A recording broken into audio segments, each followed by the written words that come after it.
I think we should start now. Um, Once again, very good evening to all of you. Thanks for joining the session. Um, I'll just briefly introduce myself. I am Akanksha. I am a PhD student at IIT Roper in the CS department. So this course is the Affective Computing course, which is the course instructors are Professor Janendra Shukla and Professor Abhinav Dhal. So, in just to give a brief introduction about these sessions, we conduct these sessions for problem solving. So, we focus on solving previous year's assignment questions so that you get an idea about the whole concept without we don't in a better way that we solve the questions and we cover all the topics that are covered in that week. So today also we will solve the questions from 2024 and 2023 for the week 2 assignments.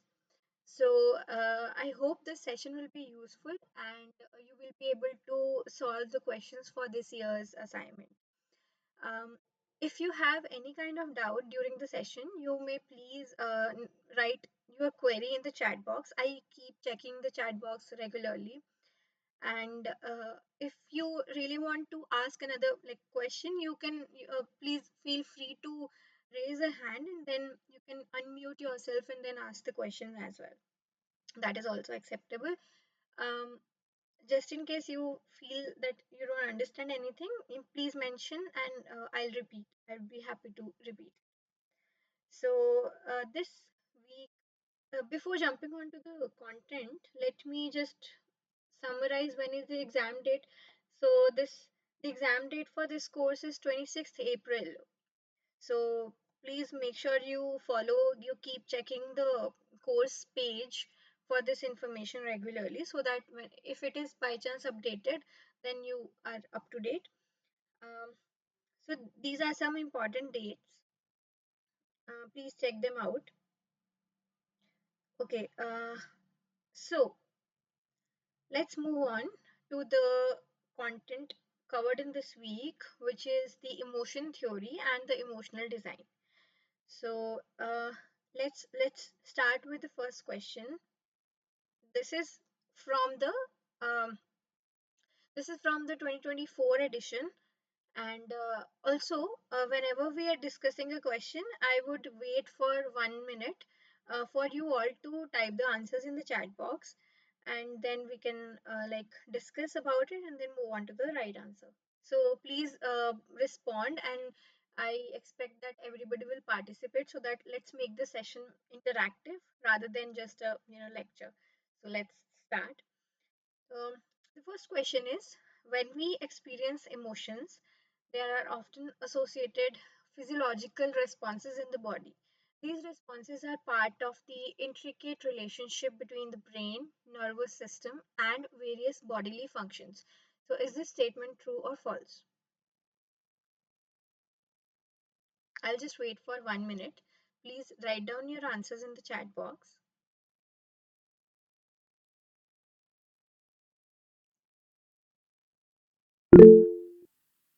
True. Vishwesh, Manisha,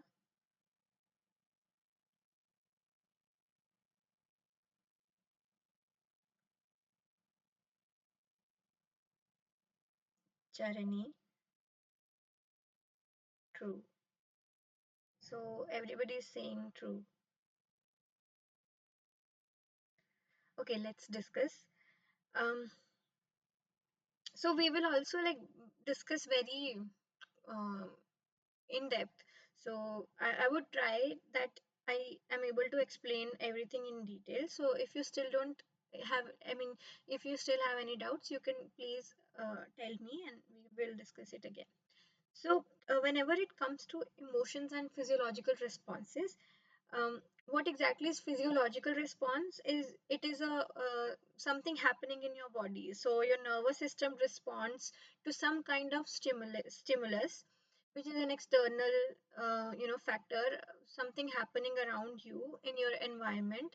So your body behaves or responds according to the situation. This is activated using I mean, the sympathetic nervous system, it gets activated and so on.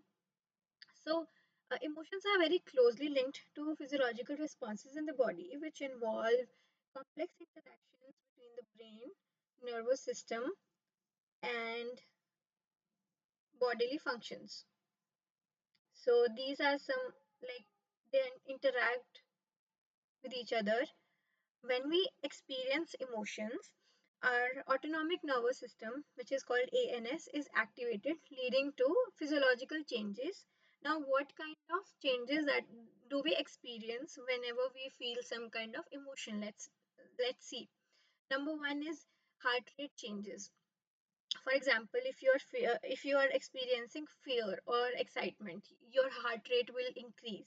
You will feel that it is your heart is pumping very fast. So it is due to the activation of sympathetic nervous system, and it is preparing you for the fight or flight response. Usually whenever you are in a danger situation, then your body responds like this. It gives all the like energy, saves all the energy so that you can save yourself. So whenever we sense some kind of danger or even excitement in a happy sense, that whenever you're excited also your heart rate will increase. Same conversely, emotions like sadness or calmness can lower the heart rate. For example, you're very relaxed, you will see that the heart rate drops. So it is because of the parasympathetic nervous system, and it promotes relaxation. Second thing that you can notice is respiration patterns. Now, for example, emotions like fear or anxiety, they can lead to rapid or shallow breathing. You may breathe very fast. Also, relaxation and happiness, they calm you down, and you might, you know, experience slow or deep breathing. There are another set of physiological responses as well. First one is skin conductance. Skin conductance is essentially, it is also called electrodermal activity.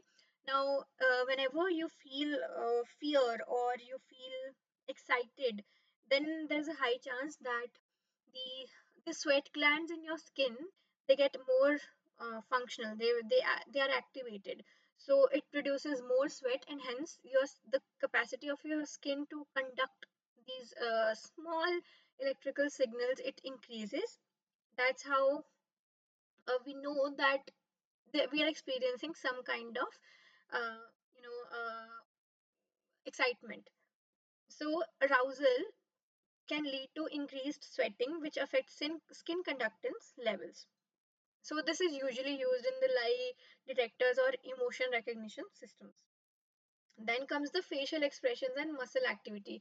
If it is a very common way of determining what kind of emotion a person can be feeling. For example, if I'm smiling like this, my lip corners are raised, and if I'm angry, then probably my eyebrows will be raised. So these are the facial markers, and there is a standardized system called FACS, which is the facial action coding system. It describes how different emotions are associated with specific muscle movements, your facial muscle movements. For instance, I just already told you, like smiling activates the zygomatic major muscle. Um, and I mean, this is just a technical thing. You can just know that every emotion we express it differently, so we can know. Now, some hormones may also be released. For example, cortisol, oxytocin, adrenaline. Adrenaline is released when you're very excited or fear or very flight and fight response, right? Now comes the brain activity. We in the last lecture also we discussed the EEG signals, right? So EEG, what it measures is the activation of the neurons in the brain. So there is increased um, the communication through the electrical signals in your brain, which can be measured using some electrodes placed on your scalp. So that signal is called electroencephalography, EEG. uh, the, so it what it measures essentially is what portion, what region of your brain is activated in response to some kind of emotion that you're experiencing. For example, the prefrontal cortex, It helps to regulate the emotional responses, and the insula is involved in processing disgust and empathy. So it has been published in various research papers that these specific areas of brain get activated um, when you experience different emotions. So the answer is true. Okay, let's move on to the second question. Emotions are complex phenomena influenced by only subjective and not objective factors. Please write your answers.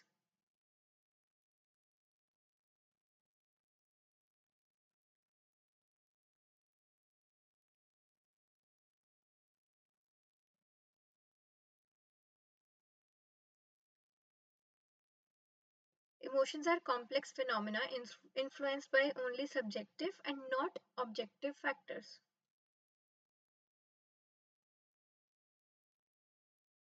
This is the general terminology, the subjective and the objective factors. So let's discuss this.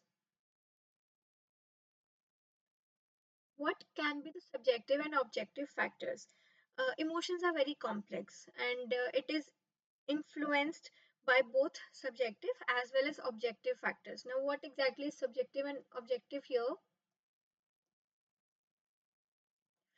Uh, they arise from a combination of personal experiences. Okay, this is subjective. Physiological states might be objective. Cognitive processes, which is very subjective. Every person thinks in a different manner, right? And external stimuli.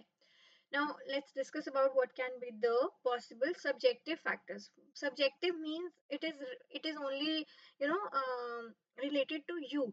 It is very personal. I might perceive something very differently because of my past experiences, right? And some other person can perceive it very differently. Now, what are the factors? Personal experience, as I already mentioned, it shapes how you experience emotion in a different, like, certain situation. Cognitive appraisal, it means that how you think, okay, how you perceive the situation, that is also there. For example, if there is a child who was bitten by a dog in his childhood. Now, as an adult, he would still be afraid of dogs, right? So it is because of your personal experience, and you, whenever you will see a dog, you will remember that incident. That is your cognitive appraisal. You will see that, okay, I had bad memory associated with it. So you perceive it very differently, but a person who is a dog lover might perceive it very, very differently. Also, the cultural and social influences. For example, in some cultures, let's say Japanese, they're very calm and they're not very loud, they're not very expressive.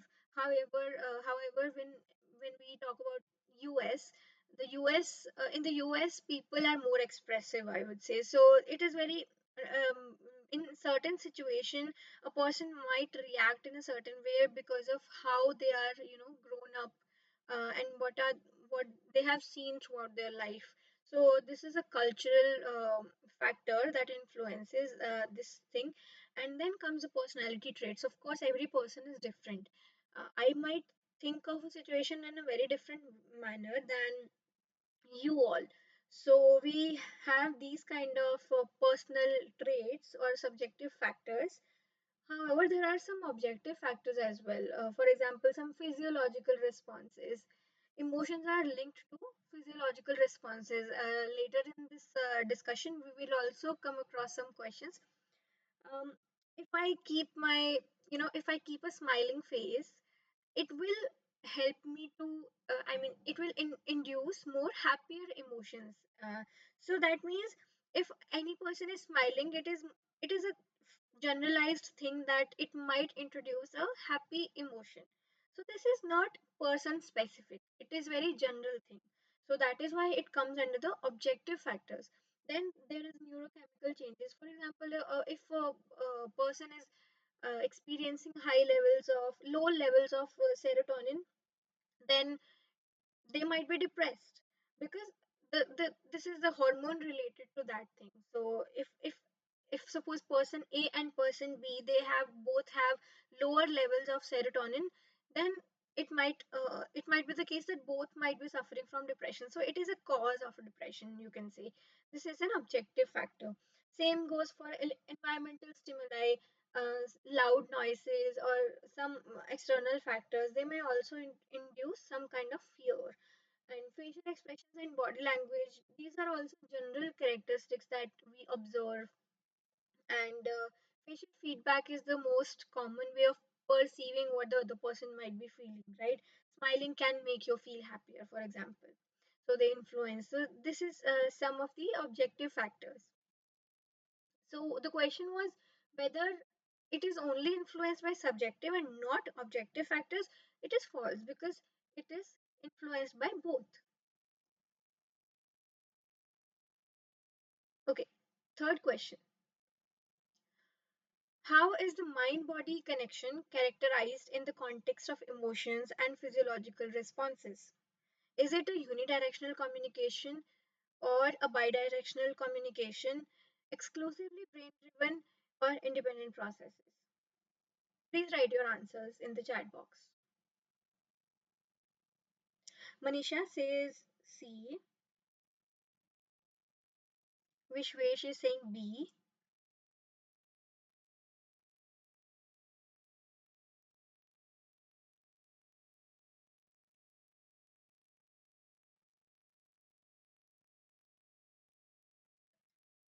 Would others also like to answer? I'll just wait for 20 seconds.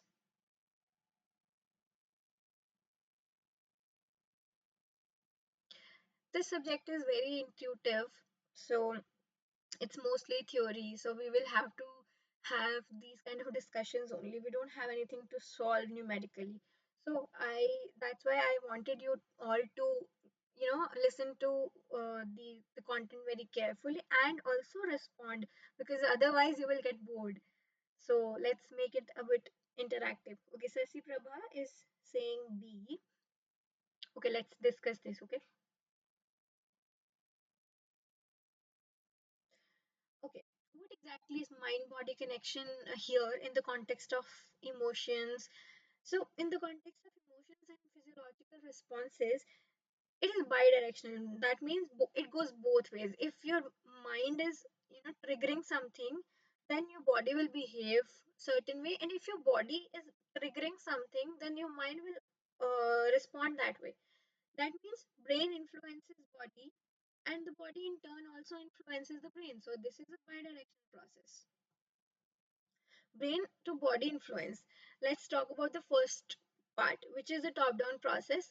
Now, uh, what happens is it is based on the sequence of events happening. Okay, brain to body influence means there's something you perceive in your head and then you feel certain changes in your body. For example, the physiological responses.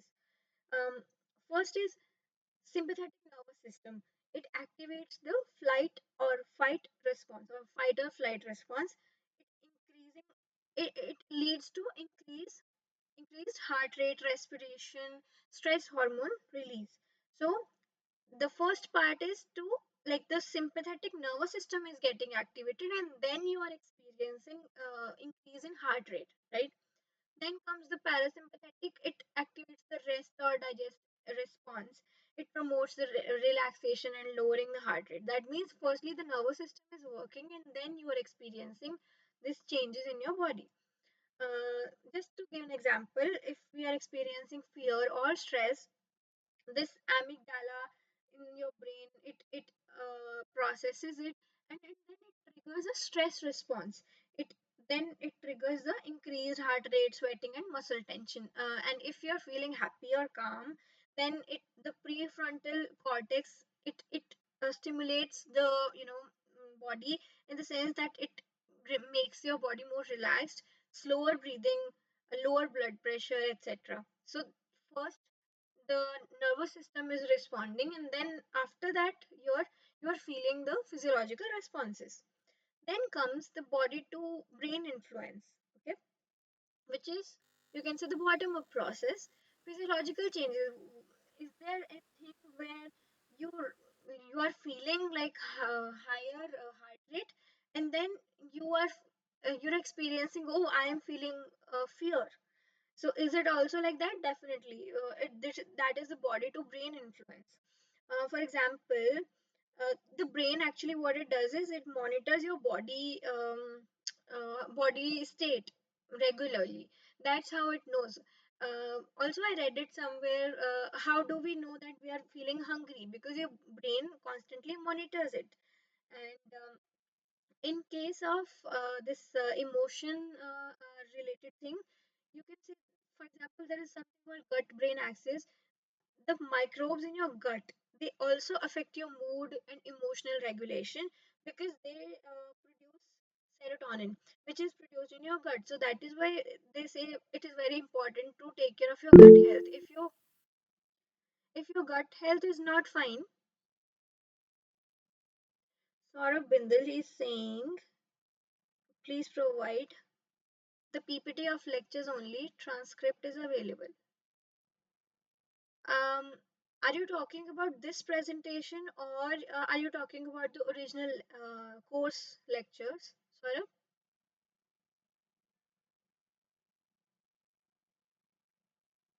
Okay, let me, for those who have joined for the first time, this session is being recorded, and this will be uploaded to a YouTube video where you can access the lecture again. Moreover, these slides will also be available in the form of PDF with you in a drive folder.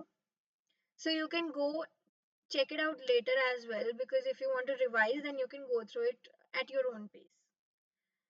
Okay, Saurabh is asking about the course lecture. Saurabh, course material is not I'm not associated with that.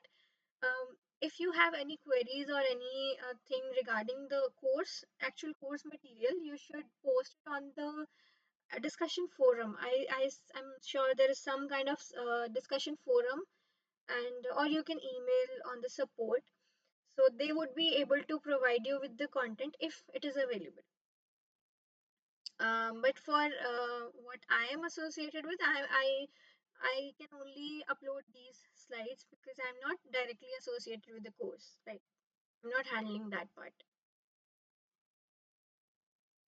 Okay, so we were discussing that there's something called gut brain axis. Even the facial feedback hypothesis is there. Firstly, you're smiling, and then you will start feeling happy. So this is a thing. This is actually legitimate, that you start if you start frowning, like doing some kind of expression which involves some kind of like frowning. Okay, so it might lead you to experience similar kind of emotion. That means you making a particular kind of enacting some expression may also lead you to experience that emotion. That means it is a bottom up process as well. So this is also slightly tricky to understand, but it does exist. So the correct answer is bidirectional communication.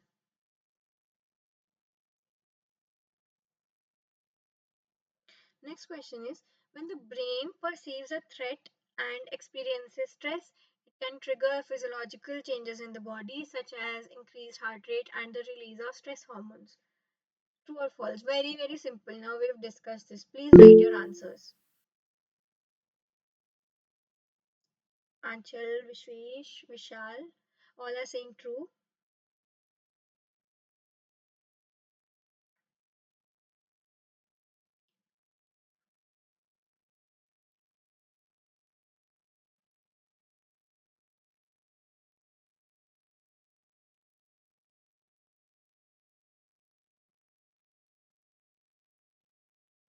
Okay.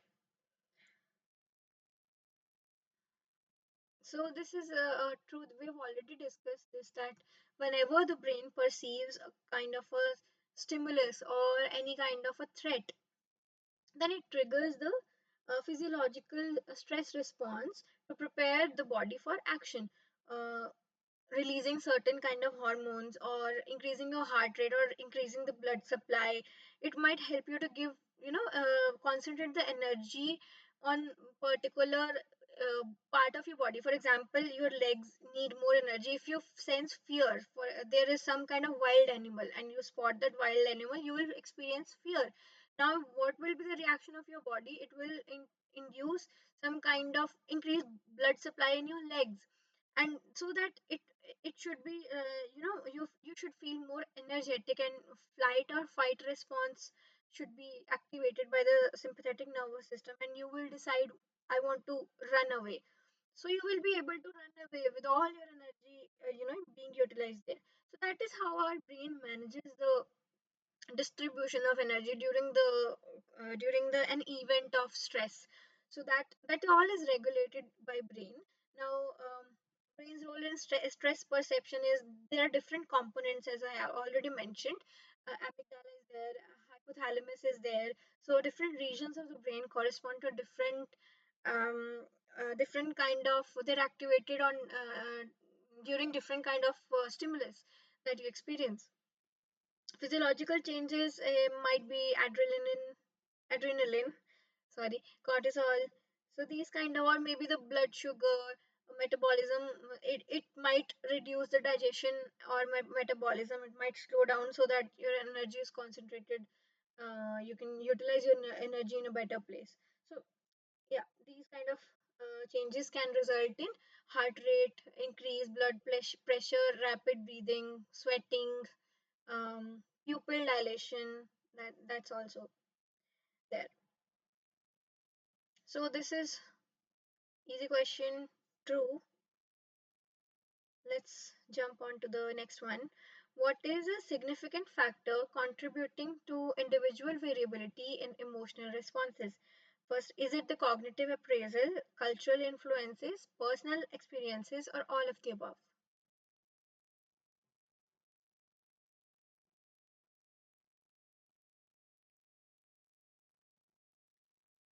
Anjali is saying D. Vishal D.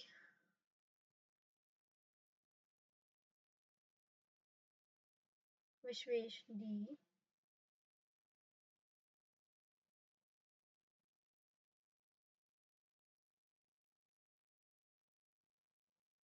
Sasi Prabha D. So, variability in emotional responses. Let's read the question once again. Significant factor contributing to individual variability in emotional responses. What exactly does it mean? Like, what influences how differently you will behave in a certain situation? Okay, what kind of experience, what kind of emotion you will experience when you will be in a certain situation? It depends on all of the three factors. First is the cognitive appraisal. That means the thought process and the interpretation. It refers to how an individual interprets a situation. Use a highlighter. Okay. How an individual interprets a situation which influences their emotional response. Okay. The same event can evoke different emotions in different people based on their evaluation of the situation. Example, two people get delayed at the airport. You are told that your flight is delayed by 5 hours. So one person, it they can be very happy about it. One can see like, okay, I can now relax and nobody will disturb me. I can read my favorite book and they will be happy. But then another person who has some kind of important meeting to attend, if the flight gets delayed, then definitely they will be very angry or anxious.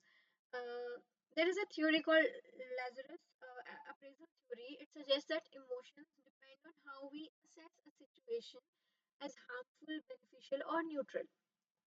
So, in our context, what is happening, that is what affects how we will respond. So, the other factor is the cultural influences. Okay, cultural influences, as I have briefly discussed, that one thing which is acceptable in the Indian culture, it might not be acceptable in the US, or vice versa, or something which is, very promoted in in the Japanese culture. It might not be that, it might not be supported in the US.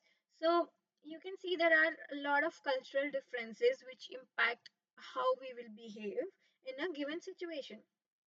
Example, in Western countries, usually people are more expressive. They're more, uh, if if you're looking good, they will say, hey, you look really, your dress is really nice. But in our country, it's not that common, right? Same goes for emotions.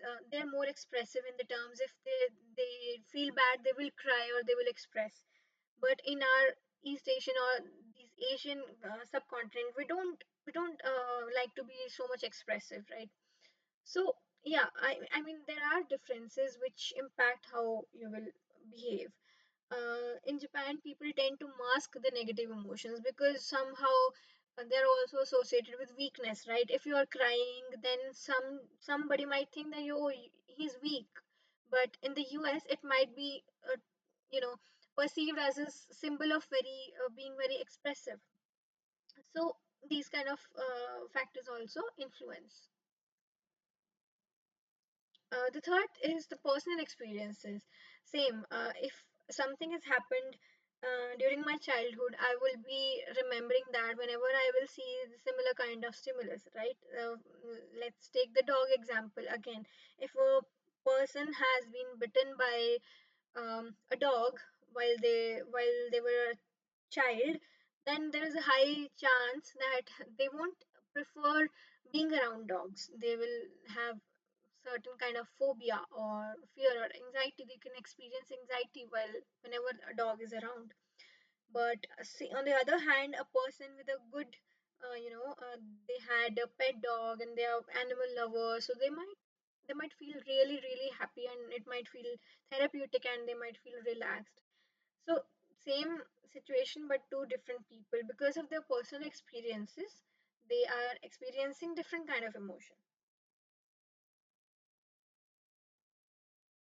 So the correct answer would be all of the above. Okay. Yeah, this is interesting. What is the primary distinction between perceived emotions and induced emotions? I'll read the options one by one. Perceived emotions are universal, while induced emotions are culturally influenced. Perceived emotions are consciously experienced, while induced emotions are subconscious reactions. Perceived emotions are the emotions others observe in an individual, while induced emotions are intentionally expressed. Perceived emotions are the emotions an individual believes they're experiencing, while the induced emotions are emotions intentionally triggered by external stimuli.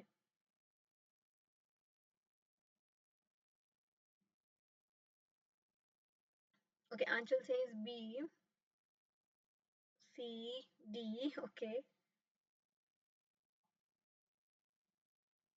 3 votes for D.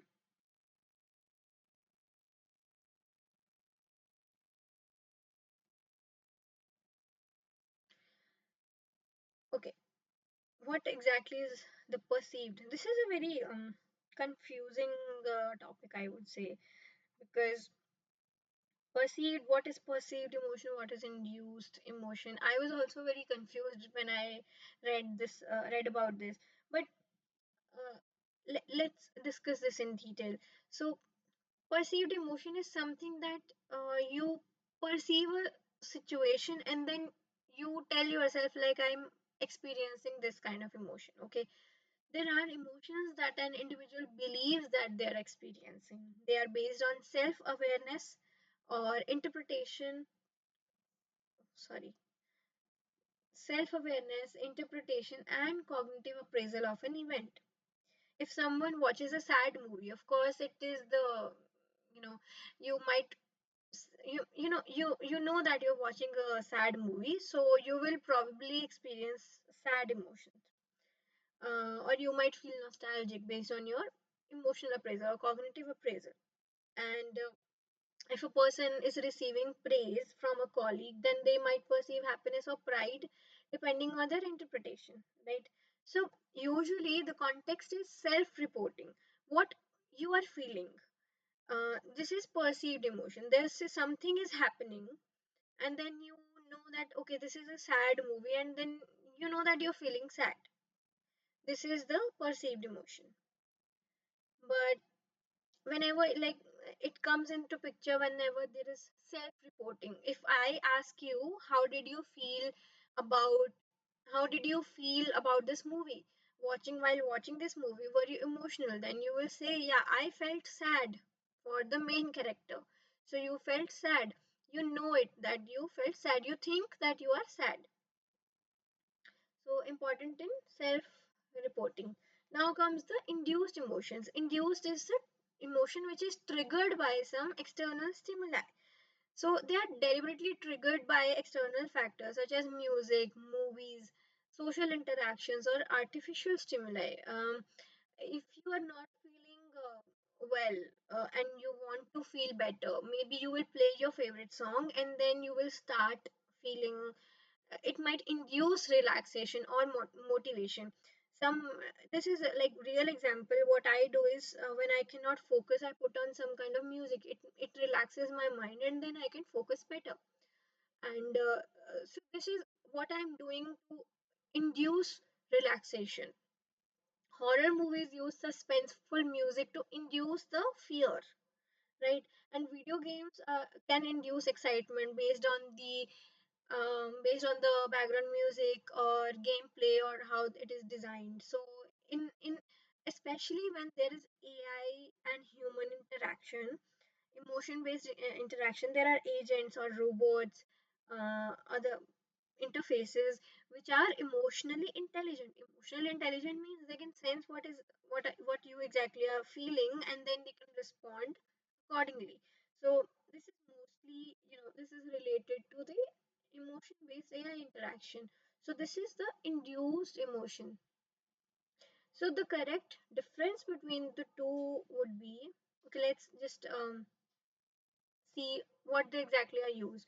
Personalized content recommendation. This is to induce certain kind of emotion, right? Netflix will suggest you today what do you want to, what exactly do you want to watch, how the content should be. If you're feeling very energetic, you might go for some thriller.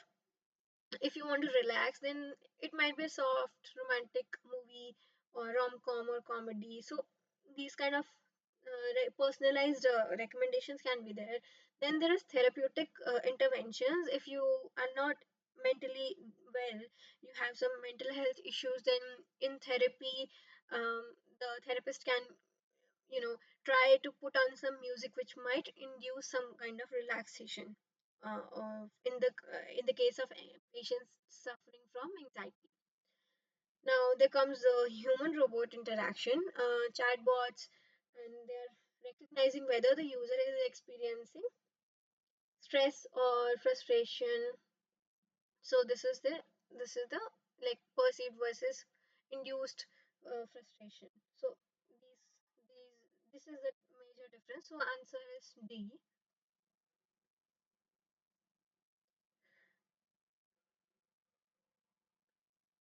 This is an interesting question, useful question, I would say. So, in the context of emotion recognition models, which model categorizes emotions into discrete, distinct categories or label?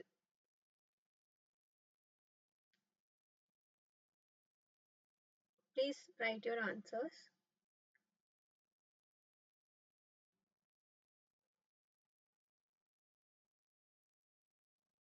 A. Vishal is saying A.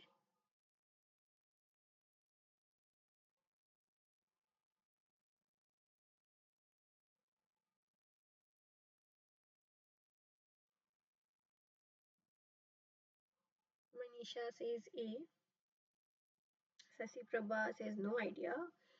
Don't worry, we will discuss every option in detail so you'll get to know. Okay, let's start with the discussion.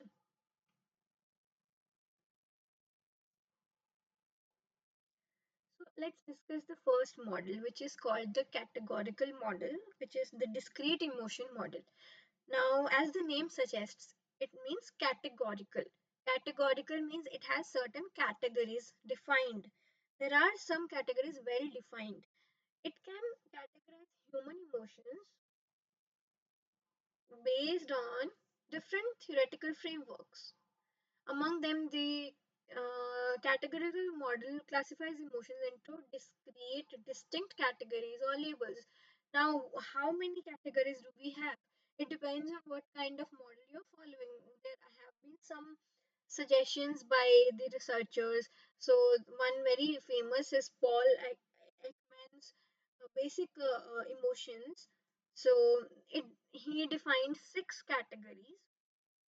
Uh, this happiness, sadness, let me highlight this: happiness, sadness, fear, anger, surprise, and disgust. These are the categories that Paul Ekman proposed. This is not a comprehensive list. There might be some other experience, other emotions as well. For example, relaxed. Now, what you will say if I'm relaxed, but you might say I am happy in this case, or some because it is the main umbrella term used, right? So some further researchers, uh, they also suggested some extended models which also include contempt, pride, shame, and guilt, like other complex emotions, we would say. But majority of the emotions, they include happy, sad, fear, anger, right? These are the most common emotions that we experience. Disgust. So yeah, this categorical model, I will repeat, categorical model, it defines the categories. Already there are predefined categories. Then we classify whatever we are feeling into those categories. One of the label is assigned. That is how it works. Since it tells us there are only six possibilities, then we have discretized the space, the emotional space. It is not a continuous thing, it is a discrete emotion model. Um, then comes the VAD or PAD model. The VAD stands for valence, arousal, and dominance. And also, it is sometimes called the pleasure, arousal, dominance model. Now, this is a very different model of representing um, your emotions. What happens is, in general life, if you ask me, how are you feeling, Akanksha? Then I would probably say, I'm feeling happy. But is it possible that you tell someone, I am experiencing zero point 0.5 of happiness, zero point 0.5 of positivity, but zero point 0.7 of arousal? So this is a very weird way of describing, which is we don't use this method in normal conversations. However, when we talk about computing, affective computing, and we want to capture more categories, more labels, more emotional states to say, we can use a model which is more of a continuous form. So I'll zoom in and I'll draw here. There are two axes. There are two axes here. One is called the valence. So this is called the valence axis and arousal axis. Now, what exactly is valence? Valence means positive or negative. Okay, so any emotion that you experience, it might be positive in nature or negative in nature. So in this particular scale, as we move here, this is a positive axis and this is a negative axis.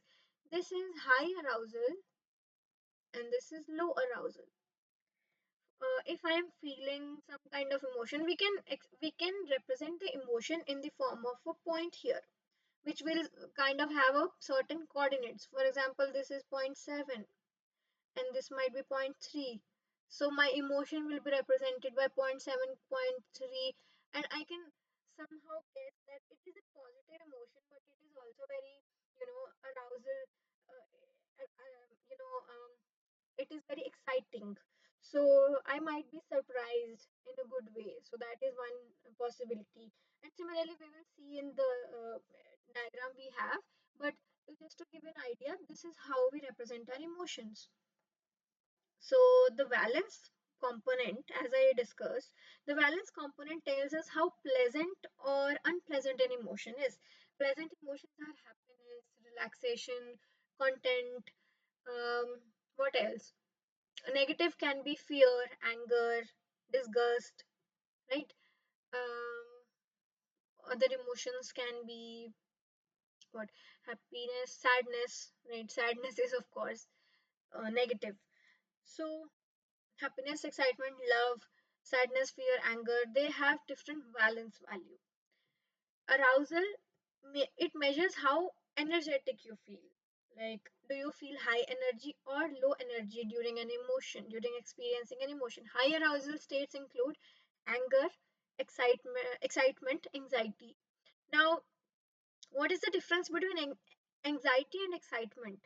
If you see, the valence component is different, although the arousal is high. That is how we discriminate between multiple emotions. Excitement is also high energy, right? And anxiety is also high energy. You keep like tapping your foot, you know, your very heart rate is high, so you are in the high energy state. But the emotion is not a pleasant one in the case of anxiety, whereas it is very positive in the case of excitement. So there we can differentiate between excitement and anxiety. That is how this VAD or PAD model works.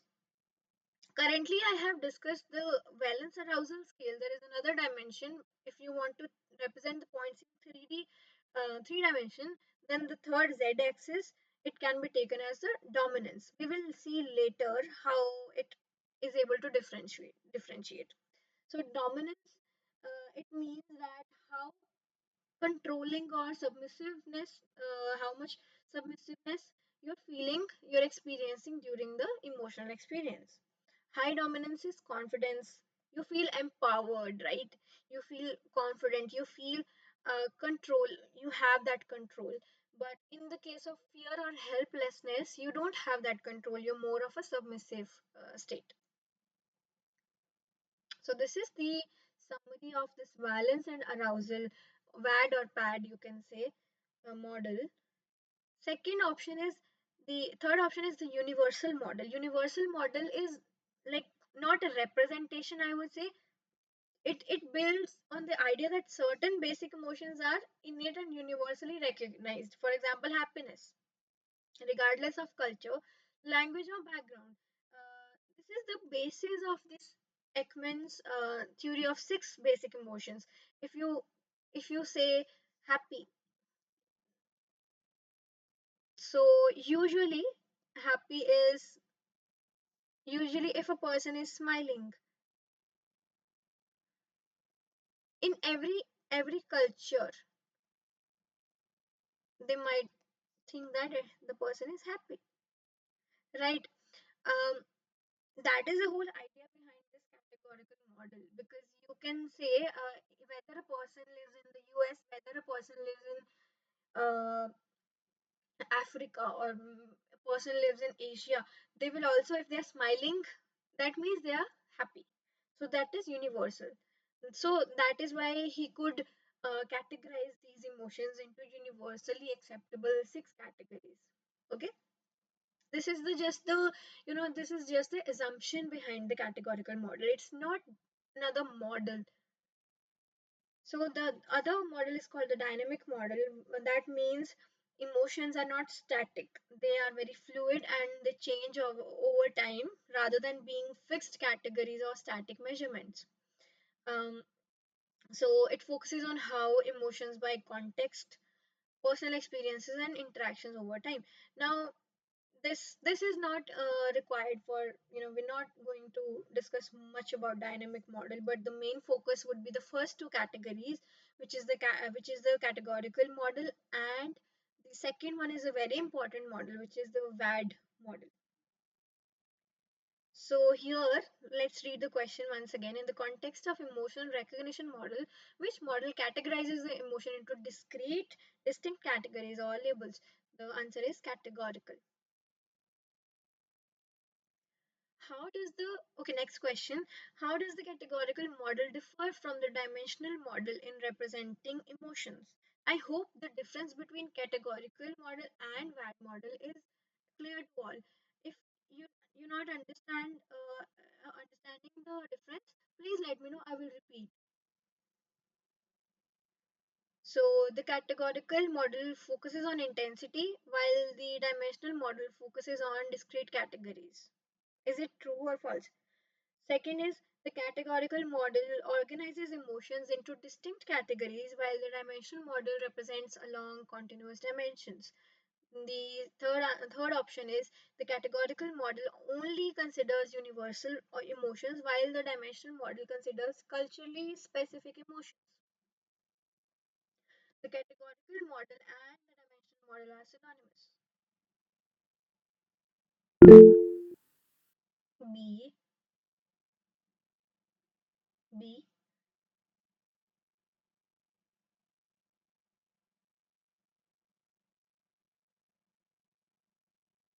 B.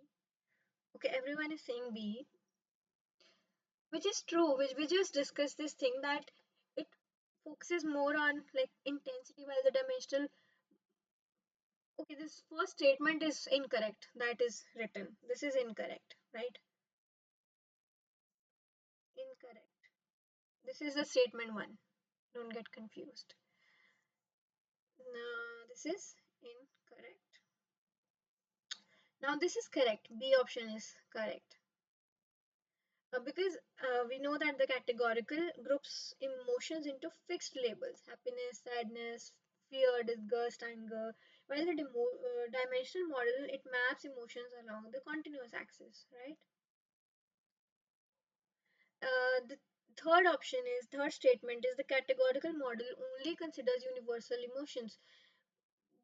Both models can actually cover the cultural variations. It just if for example a person in India is designing a system and I say happiness, I say six categories are there. The definition of my six categories will be different from what a person from a remote area might experience, like have the definition. So definition will be different, but that does not mean we cannot include those emotions in the categorical model, right? So they both can actually account, or they both can support this social specific emotions, but the only difference being that we need to specify what is exactly the definition of happiness in your context, right? If you get my point. The fourth is definitely wrong because they're not at all synonymous. Okay, they're very different. So yeah, the correct answer is B.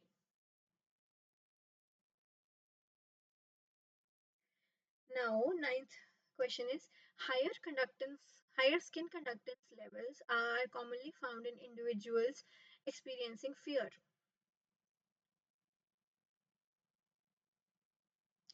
Vishwesh says true. True. Anchal says true. Vishal says true. ठीक है. Okay, so skin conductance, we already discussed that this is a physiological response which is monitored by the sympathetic nervous system. Okay, this is triggered by the sympathetic nervous system, leading to increased sweating in our skin. And the sweat glands under our skin are activated, and hence the electrodermal activity increases. Um, this is involuntary and directly related to emotional arousal. So that is why you can use this thing in the lie detector tests, because it is involuntary. You cannot control how your sweat glands are performing. If you are in a certain situation of experiencing arousal in any kind of state, then um, you you cannot control your sweat glands, so it is involuntary. And you if you're lying about something, you might be feeling very much stressed, so the levels might drop or even like increase, because it is a um negative emotion. I mean low valence and high arousal. The palms will be sweaty, you're under stress and you're feeling anxiety, then you might be caught that okay, the person is lying. um, Now, fear exactly is a high arousal emotion, and high arousal leads to increased sweating, higher heart rate, dilated pupils, etc. etc. More sweat leads to higher skin conductance. So, definitely, this response is very strong in the palms or the fingertips, usually where the sweat glands are more concentrated. So, definitely, that's why we get sweaty palms. So, true is the correct answer.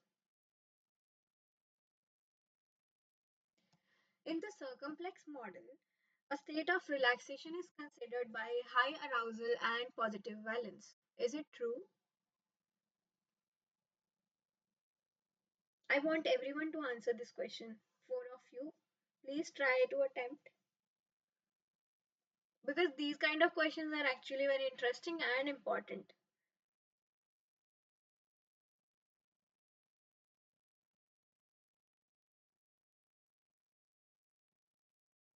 Relaxation is a state. Is it a high arousal, positive valence, or low arousal, positive valence? There can be, like, if this is valence and arousal, there can be four possibilities, right? This is um, positive, positive, this is high, low, then negative, negative, high, low. Out of these four combinations, what category does relaxation lie into? Let me read out the chat. Anjali is saying false, false, false. Low arousal and positive valence. Vishwesh is saying. Okay, absolutely correct. Because relaxation means you are feeling positive, right? Um, Again, same content. Like we've already discussed this. This was given by James Russell in 1980 to represent the emotions in a two-dimensional space. VA scale. If we don't use the third dimension, so positive valence, negative valence, arousal, we have already discussed these things. But let me show you, let me zoom in the picture. This is equivalent to activation means arousal, okay? And this is equivalent to, okay, not this actually, pleasant is equivalent to valence, okay? If we look at the relaxed state here, you will find it in the, which area is this? This is positive, because you're relaxed, you're feeling positive, right? Positive valence and low arousal,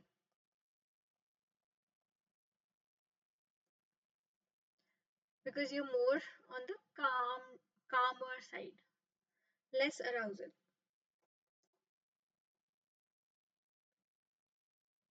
So yeah, we have low arousal and positive valence.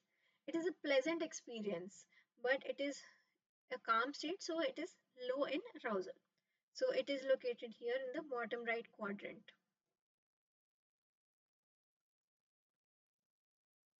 Okay, next question. Which of the following is or are not a valid prototypical emotion type? Anxiety, depression, both A and B, none of the above.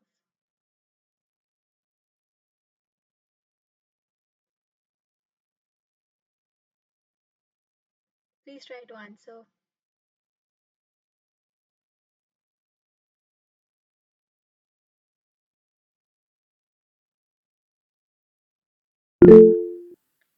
Vishal says D, none of the above.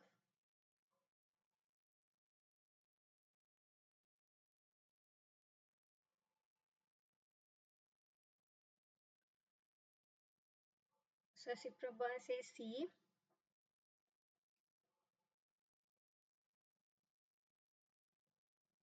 What exactly are prototypical emotions? As we discussed in the case of uh, categorical model, we represent the emotions into discrete units. Happy is different, sad is different, fear is different, right? Now, prototypical emotion is somewhere it is similar to the universal category. Like universally, you are saying that um, it is a characteristic or an umbrella term for the all related, terms. If we move back to the Ekman's six emotions, there was only one happy emotion, right? Happy. If you are talking, if you say I am relaxed, then what category would I belong to? Happy, because it covers the, it is an umbrella term used for it. There is no other category which is closer to that relaxation.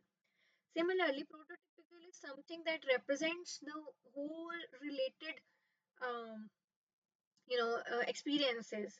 So emotions are very complex. It's not there are just five emotions or 10 emotions. You cannot define the emotions because it is every person might feel uh, emotion differently, and intensity is different for every person.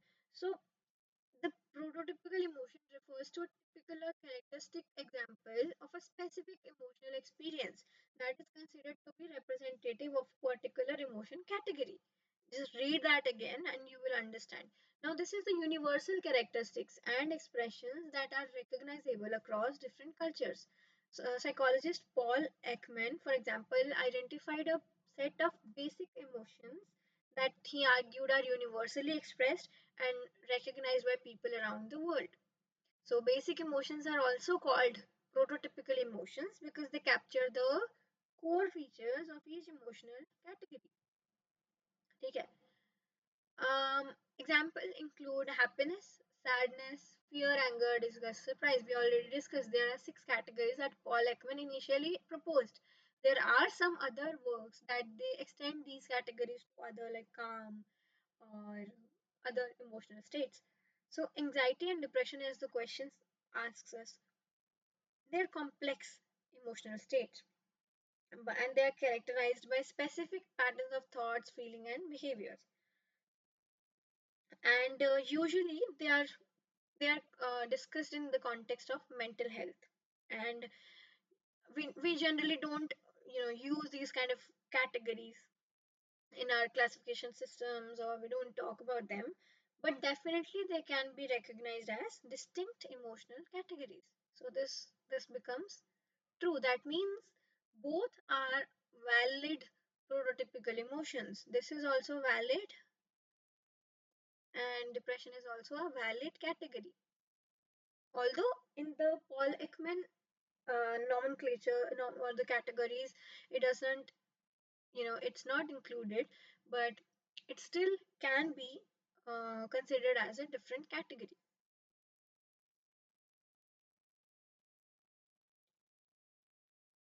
Again, the same question. This is from the 2023 section now.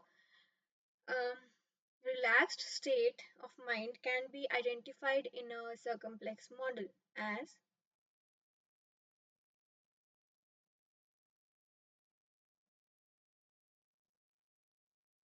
low arousal and positive valence. That's what Anshul is saying.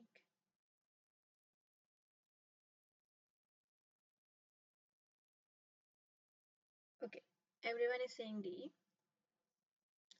Yeah, we just discussed this. So again, same valence arousal. What is circumplex model? Just a addition to that terminology, what exactly circumplex means is that circular arrangement of emotions around these dimensions. Any emotions that you're experiencing, you can represent as a point on this plane. So here or here, you can experience something here or here or here. So this is a continuous space. Every point, every possible coordinate can represent some kind of emotion. So it suggests that emotions exist on a continuous spectrum rather than the discrete categories. Okay, and also some of the characteristics that we did not talk about yet is emotions which are more similar in nature. Um, Example, calmness and relaxed. You know, calmness and relaxation. We don't even like consider them different. We're very calm and you're very relaxed. We say these are very similar emotions. So the characteristic is that they will lie very closely on this plane. If you see here, if you see here, they both are very close to each other because they are very similar. Same goes when you are sad or you are depressed or you are upset. Okay, upset is slightly higher arousal state than the sad state, but still they are very close to each other. Same, excited, alert. We don't even sometimes know the difference between these terms, but yeah, they are slightly different, and you you might you can see that they also lie very close to each other on this circumplex model. So this is another characteristic important. Okay, then another thing is it allows for the interpolation of emotions. Um, Initially, we were only talking about happy and sad, but what if I'm feeling um, what? I'm feeling a bit relaxed, for example. Now, relaxed is not exactly happy. Happy means I'm like very excited and very happy, positive. I'm feeling very positive, but and the sad is another extreme. But that there are so many emotions that we can consider in between. So if you look at this axis, this is just some example of these, emotions. If you connect 2 points here, then if you take another point here, you might get another emotion which you can name it as your own emotion, but you can definitely represent these things. So intermediate or blended emotions can be represented between any two primary emotions, right? Then a relaxed state, we already know it is low arousal and positive valence.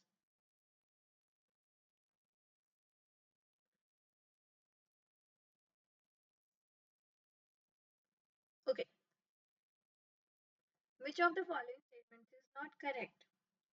Emotion derives from evolution and neurobiological development. Emotion is the key physiological component of consciousness. Emotion is more often inherently adaptive than maladaptive, which is not correct.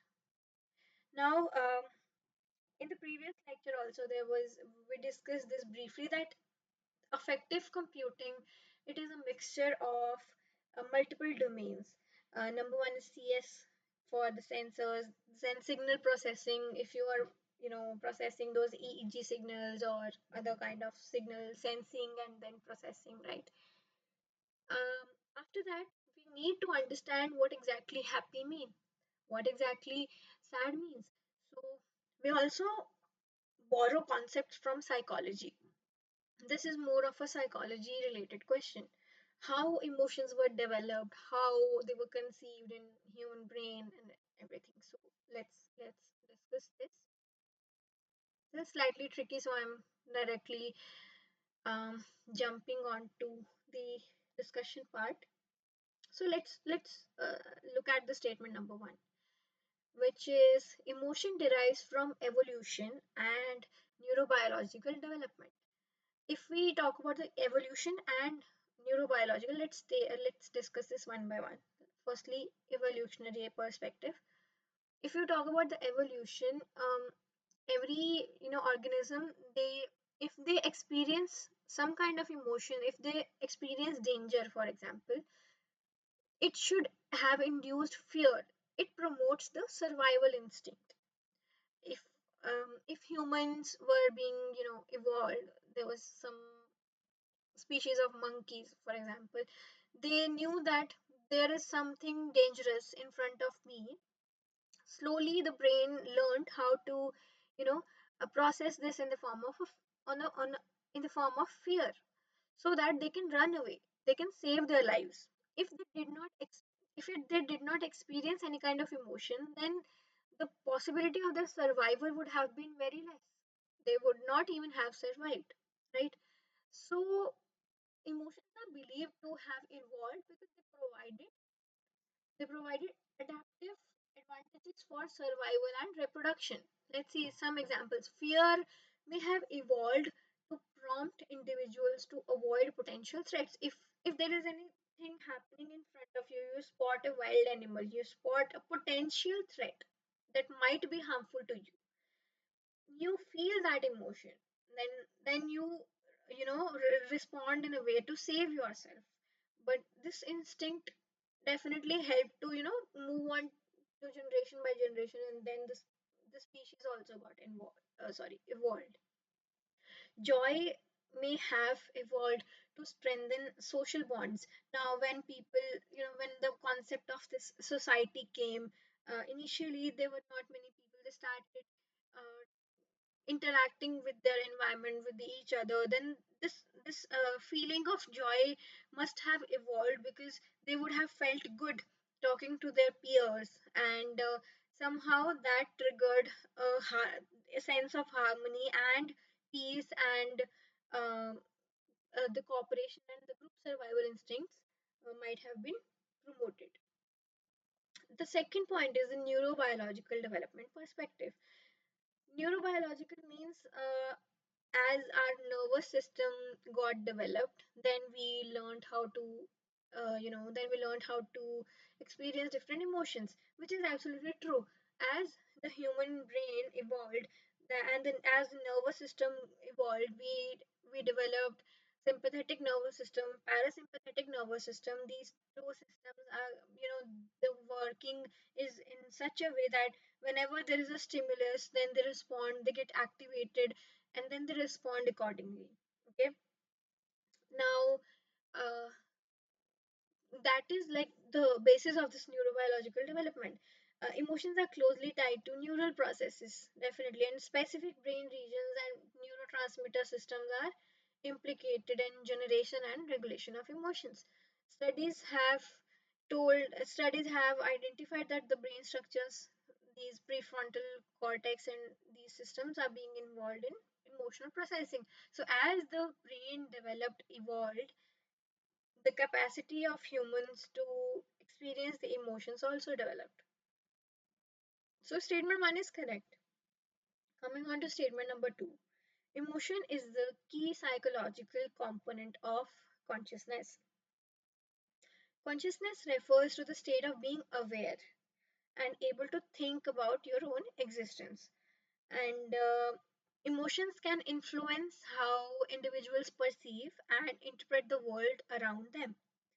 A positive emotional state may lead to more optimistic or favorable perception, while a negative emotional state might lead to a pessimistic interpretation.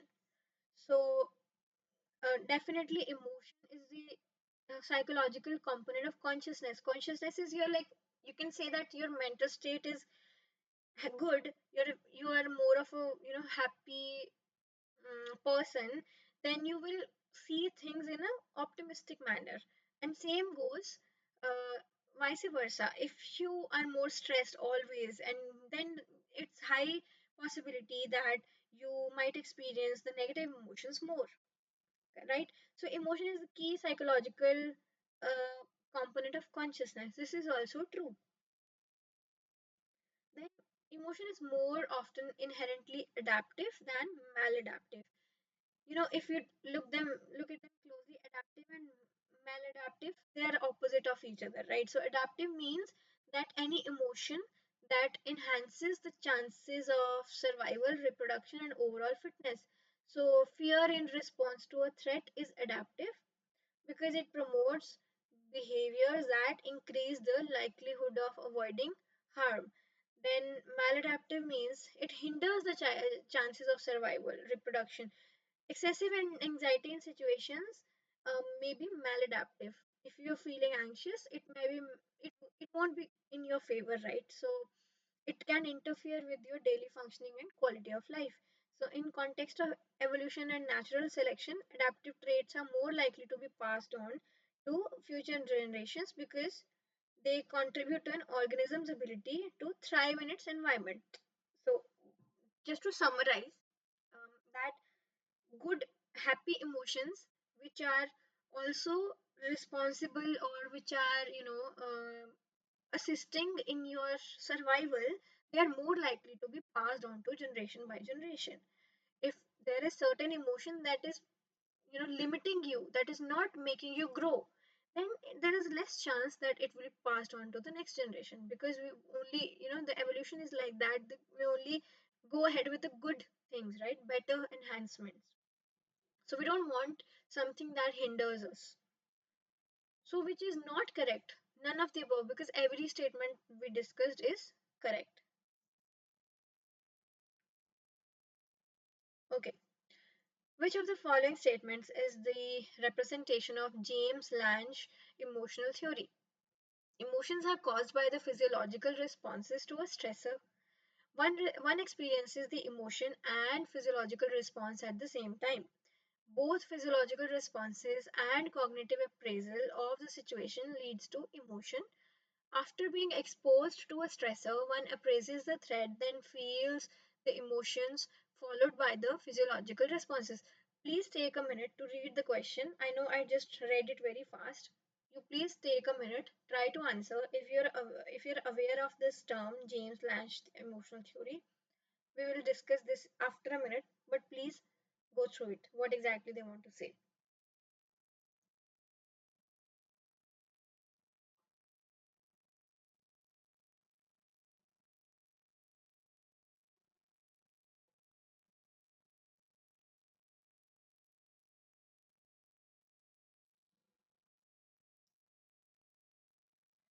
So, what exactly are they talking about is, when do we feel emotion, or how does emotion get triggered? Do we feel emotion first and then our body responds, or do our body responds and then we feel emotion, or we do these things, do experience at the same time? So what exactly is happening? There are multiple theories, okay, multiple theories given by different psychologists, different researchers. So sorry.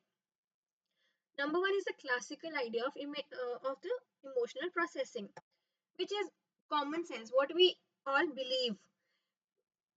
So, according to the common sense theory, someone imagines or experiences an emotion eliciting event or stimulus. That means which can induce,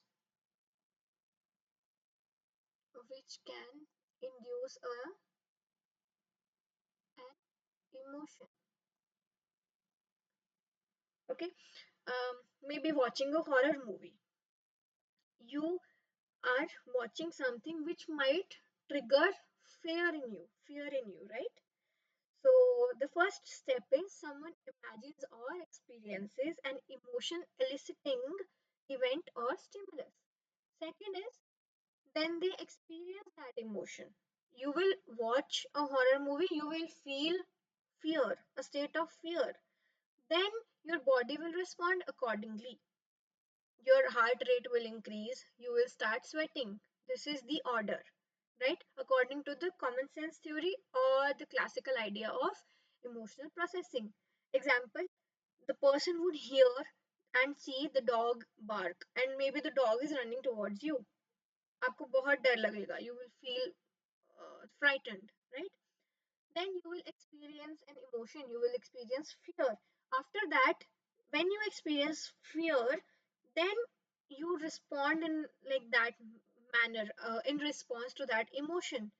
So your brain is working first and then your body is responding. Experience an emotional response like trembling, you start shaking, your legs start shaking, you start sweating. So the person trembles because they are afraid. So firstly, emotion is experienced, then body behaves accordingly,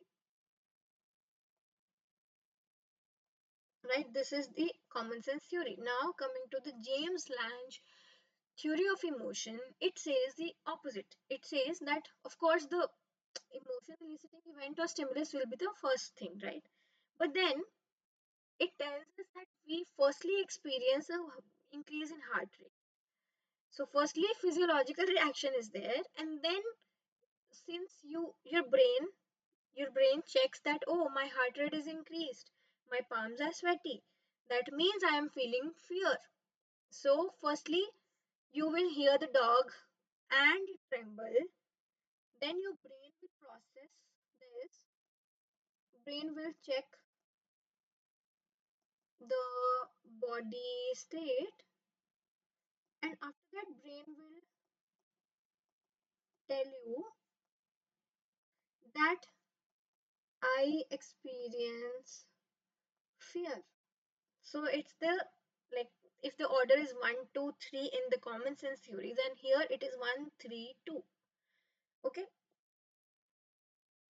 there are multiple theories. For example, if I'll zoom into this, there is a car. There is a car.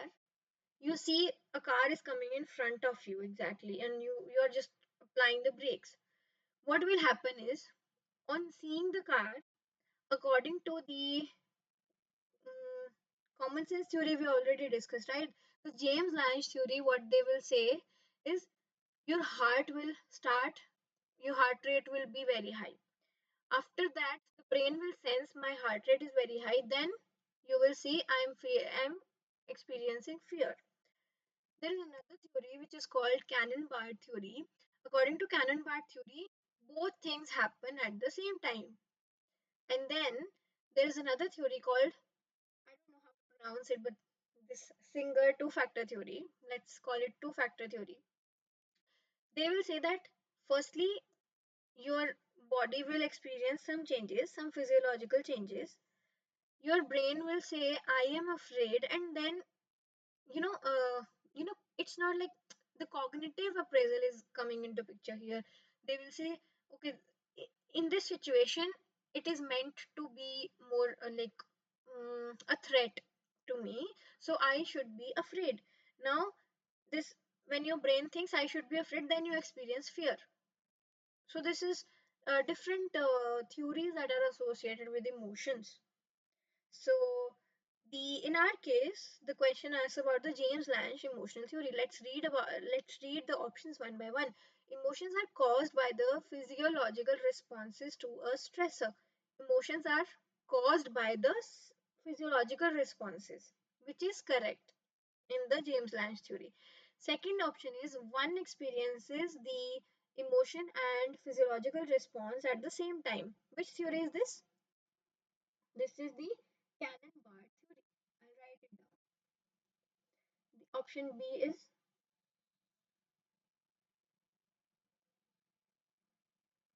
okay, this is Cannon-Barr. Third option is both physiological responses and cognitive appraisal for the situation leads to emotions. This is the two-factor theory, right?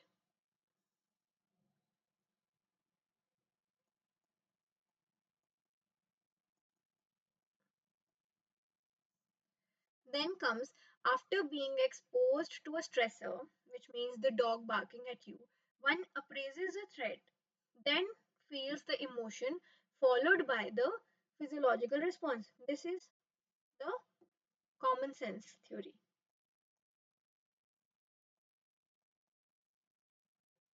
correct? And the first one is James Lange. So different perspectives, different theories people have, how we respond, how do we, in different situations, how our body responds. Okay, next question is, physiological sensing during an ongoing physical activity is an accurate representation of the emotions elicited. True, false, maybe, none of the above. Please try to answer this one.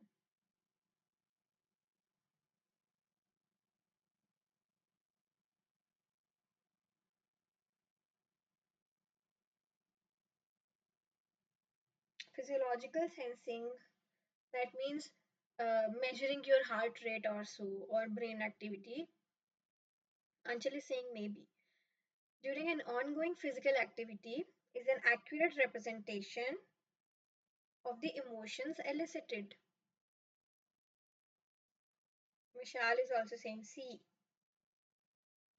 Can anyone explain why? You can also unmute,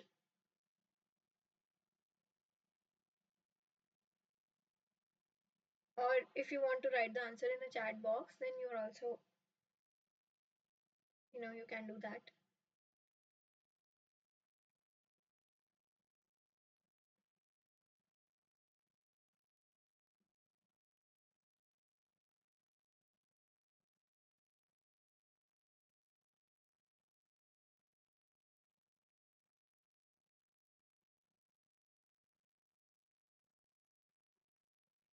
Okay, we know that physiological sensing and emotions are related. That means if we capture the heart rate or we capture the electrodermal activity, right? If we sense the facial, if you capture the facial expressions, there are so many modalities, so many, you know, methods to capture this information about the physiological responses. Um, it can assist in telling us the overall arousal state and stress levels. They may not always provide an accurate and specific representation of the emotions. Why? Why is it so? Because it also the emotion is not just based on the increased heart rate. It also depends what kind of okay. Did you if we just take the heart rate, okay? If a person is experiencing increased heart rate, that means the person is high arousal state. The person is in high arousal state. High arousal can be in both cases. Can you predict what kind of emotion the person is feeling? Because you just know the arousal state, you don't know the valence. Whether the person is happy and aroused, or sad and aroused. So you don't know, you cannot predict the emotion. Correct. So also individual variability is there.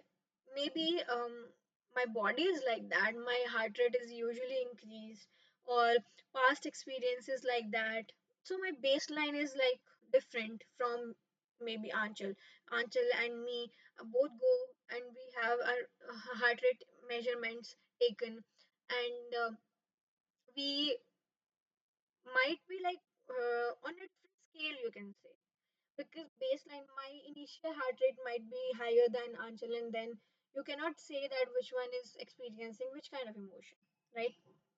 Also, what is the context happening? The emotional experience during physical activity is influenced by the context, social environment, personal meaning of the activity. Just capturing the heart rate information would not give you the correct emotion label. Example, let's see, I go for a jogging session. Physiological sensing, what would that mean? The heart rate will say significant rise in heart rate, changes in skin conductance. So that means high arousal, right? However, if we want to interpret the emotion, the first thing that comes to mind is physiological arousal is there. Cognitive appraisal. If you enjoy running, if you really want to like you're listening to some good songs, you're running and you are able to set a new record, personal best, you will be very happy, right? So it may lead to some emotion like positive emotions like joy or accomplishment. Oh wow, I completed this many 10,000 steps in this much time, right? However, if you are not feeling well, you don't want to go for jogging, you're not feeling well, it is exhausting. It will be more like a burden on you. So you're most likely to experience more of a negative emotion like boredom or frustration. Also, the contextual factors are also there. The jogging path, if you're jogging, in maybe in front of a very nice lake, or the view is amazing, there are high chances you will feel better about it. And if you're going through some area which is like not very developed, and it's very dirty, and there is trash lying all around, then you will not enjoy your jog, right? So it is is not appealing. Maybe the weather is not good. You are feeling very, sweaty, and in summers it's very hot, and you're feeling very very sweaty. You will be feeling frustrated. So it might be negative. However, if the weather is very pleasant and the scene is very nice, you will feel much much better in a positive manner. And then social context, like if you're jogging alone, or if you're jogging with your best friend, then you might feel a better emotional state and more positive emotional state than jogging alone. So combining the physiological data with the understanding of the context is very very important, because then we only know what exact emotion is being elicited. So just this one won't help. Okay.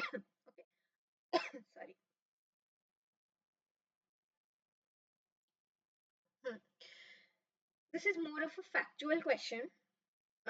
Happiness is associated with activation in medial, prefrontal, and temporoparietal cortices. Happiness is associated with decrease, HRV, amusement, and joy are associated with increases. Would you like to answer, or just take 30 seconds? We won't take, waste much time on this waiting. We will just directly jump onto the discussion. Still, if anybody wants to answer.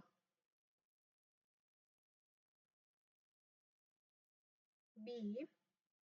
B only.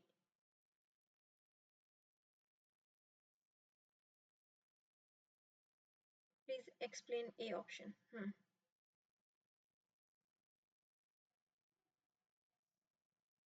So let's discuss. This is more of a biological, related question. We won't go into the details, okay, here, because our main focus is on the computing part. But just to understand, there are some researches.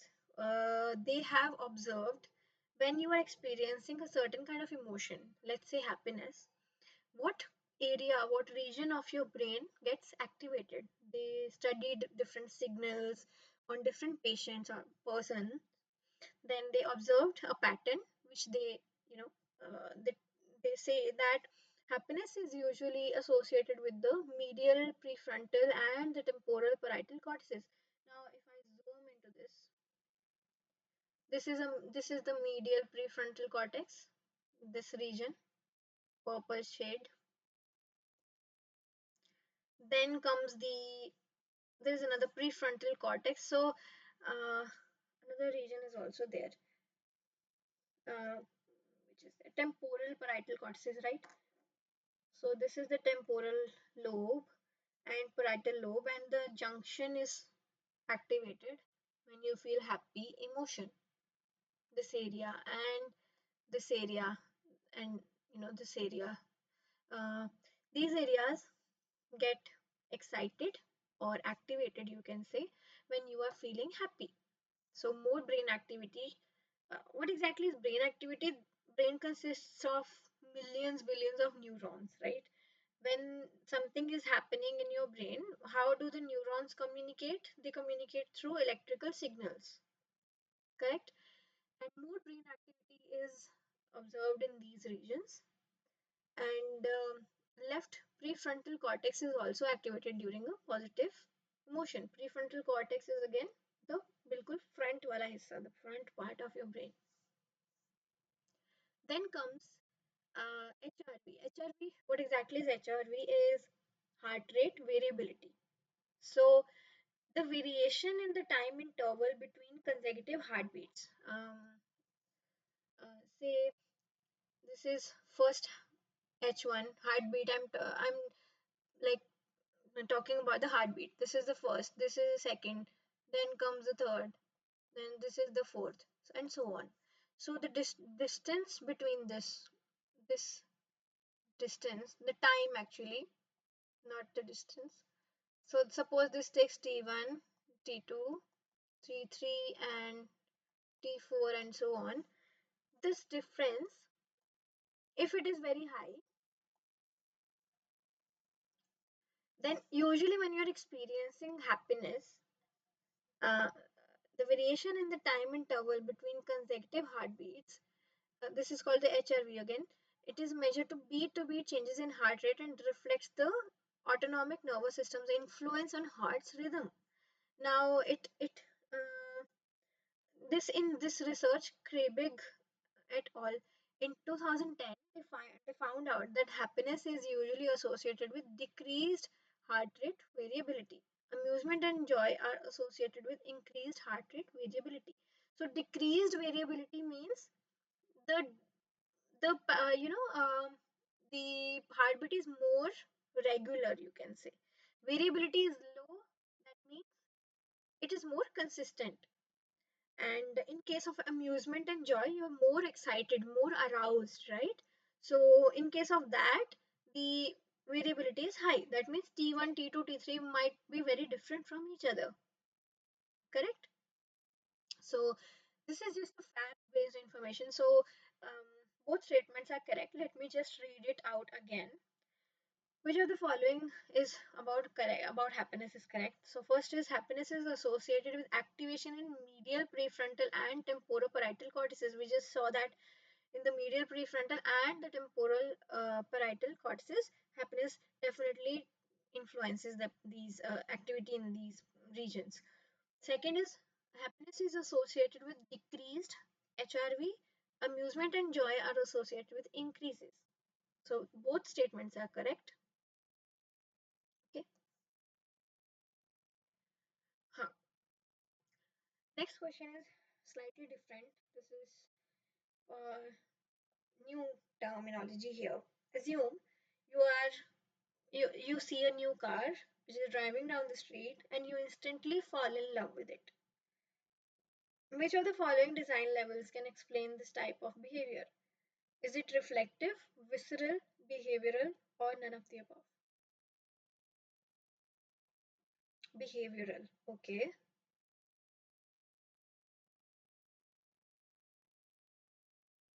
Vishal says visceral.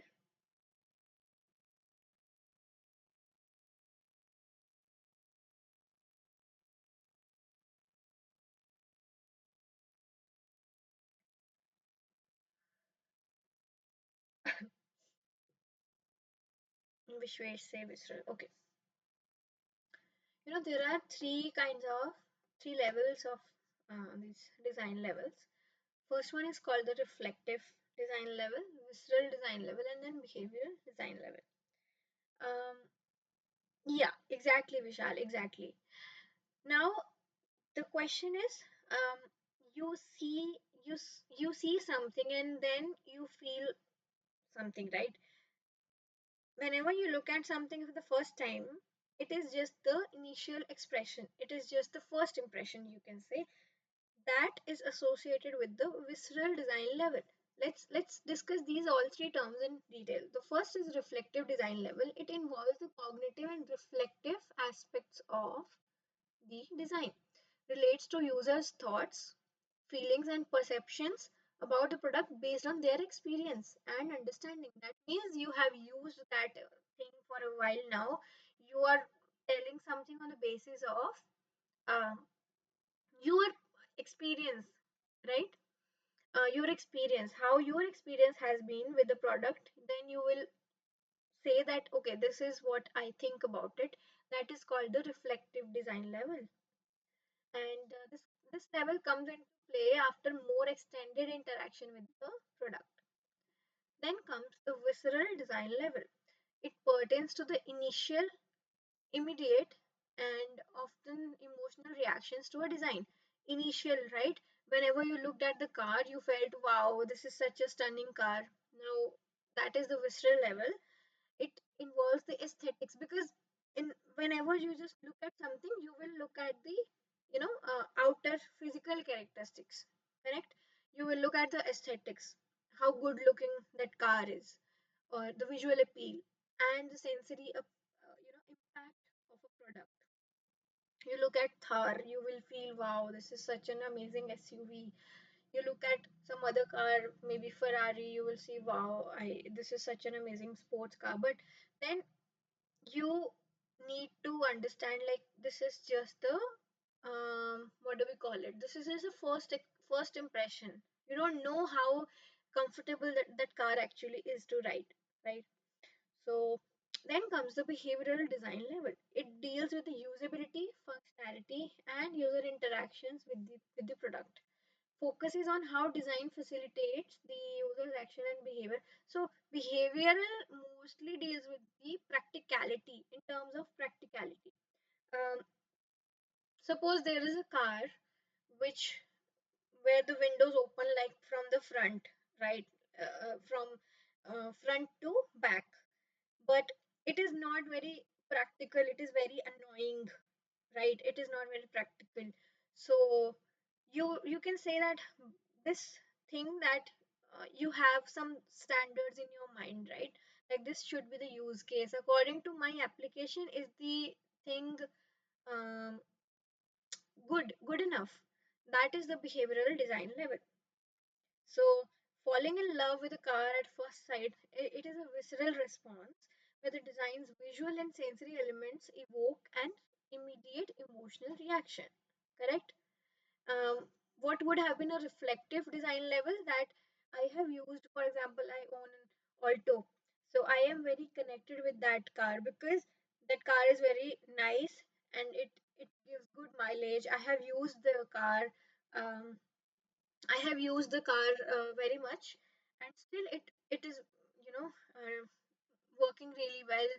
And what would be behavioral design level? Um, Maybe I want to take my car to crowded markets. So practically, for my practical case, it would be a very good choice because it is very small built, right? It is a small car, so you can take it anywhere, even in the busy streets. So for my practical aspect, it would be a great choice. So I will also feel good about it. But somehow, if I take a sports car on streets in India, which is, uh, I mean, the street might be very crowded and it is not, you know, enjoyable experience to ride on very busy streets. On highways, it's fine, but then yeah, again, you are comparing your feelings about you're feeling something about the product based on what your expectations are, how practical the thing is. Then it is called behavior. So for this one, it is the visceral. Oh, which of the following emotions best describes the VAD model attributes? Negative valence, high arousal, and submissive dominance.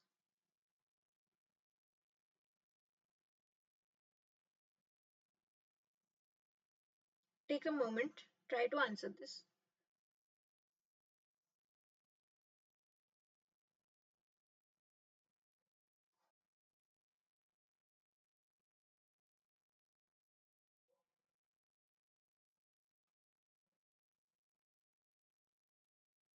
Vishal says D, delighted. Okay.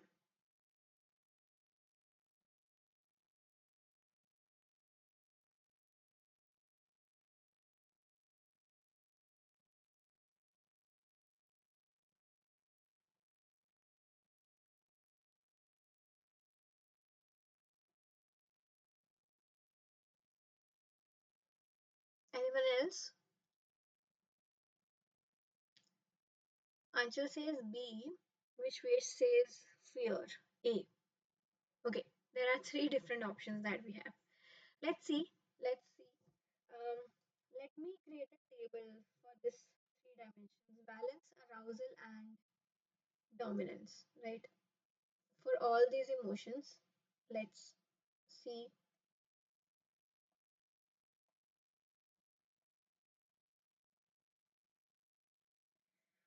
Uh, Actually, let me cut it from here. This is the VAD model, right? And what we saw earlier was balance and arousal. Now there is a third dimension here, which is called the dominance dimension, which is 3D representation. You can see. Um, if you talk about this valence arousal thing, this is the valence, this is the arousal, and this is the dominance, right? What exactly we are having? So fear, anger, tired, and delighted. Correct? Let's see. V, A, and D.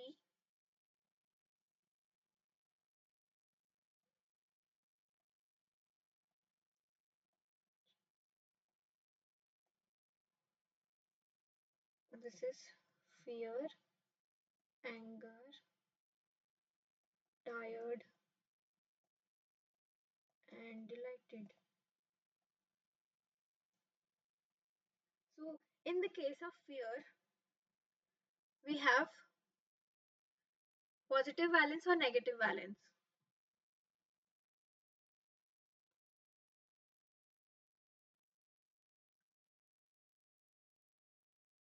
Fear is negative valence, negative. Anger is negative valence. Tired is negative. Delighted is positive, right? Then we talk about the arousal state. Fear is high energy state. So, high arousal. Then anger is also high arousal. Tired is low arousal. And this is also low arousal. Delighted is also, I think, low arousal. Then comes the dominance part. Fear is, this is submissive, right? Anger is dominating. Tired is slightly on the submissive side, right? And delighted is, we'll have to see delighted. Tricky one. So, what exactly the question is? Negative valence, high arousal, and submissive dominance. So, negative valence, that means we are narrowed down to these three options. Then comes the high arousal state. So, narrow down to the first two. And submissive dominance. So, out of these two, we have fear. So, the correct answer would be fear. Here, if you see, um, this is this is anger, this is fear. Okay, this is the you can say this is the central part. Like, or this is the negative emotion. Let me clean this once, and I'll label it. If we look at zero, zero means neutral, right? This is positive, this is negative. Then here, this is the arousal. So this is low arousal, this is high arousal, and this is the dominance. So high dominance, low dominance. Okay? So like this, something like this.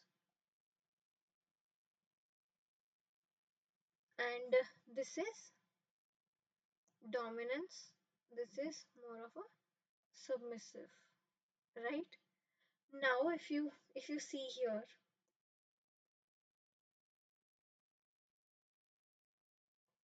the fear, it lies below this. That means it is submissive, then negative, then high arousal here,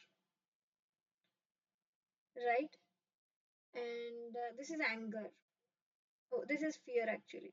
And this is anger is dominance and high arousal and negative valence. Are you able to understand this concept? Please respond in the chat box. I will be able to know if I need to repeat it. Okay, great. Let's check this. So the answer is fear. Correct. Okay, this is a very intuitive question. If two friends are listening to a sad rag, okay, is one of them is enjoying the musical composition, like so many उसमें बारीकियां हैं, he's enjoying the rag, and the other is grieving, other is crying about because he has recently broken up. So this situation might be a typical example of, is it the induced emotion, the perceived emotion, both or none? Vishwesh is saying A, induced emotion.